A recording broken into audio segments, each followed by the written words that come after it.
бірлестік жетекшісі сайысына шақырамын.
Қазіргі заман мұғалімнен тек өз пәнінің терең білгір болу емес, тарихи танымдық, педагогикалық, психологиялық, сауаттылық, саяси экономикалық білімділік және ақпараттық сауаттылық талап етілуде.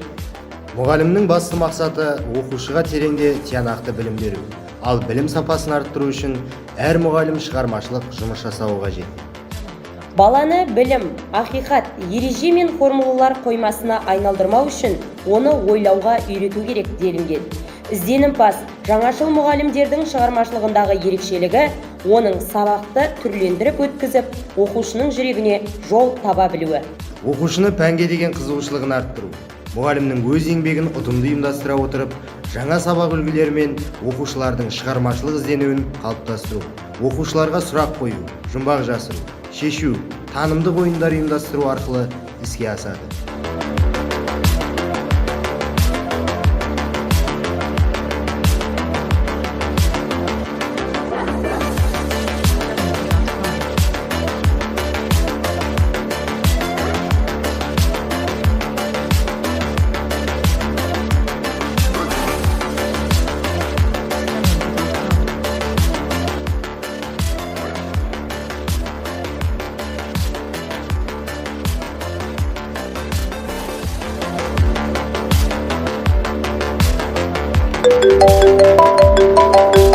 Біз дайынбыз. Бірлестіктің мақсаты білім берудің жаңашыл жетістіктерін пайдалану, оқушыларға нәтижелі білім беру. Бірлестіктің міндеттері мұғалімдердің кәсіби шеберлігін шыңдау үшін әдістемелік семинар, тәжірибе алмасу,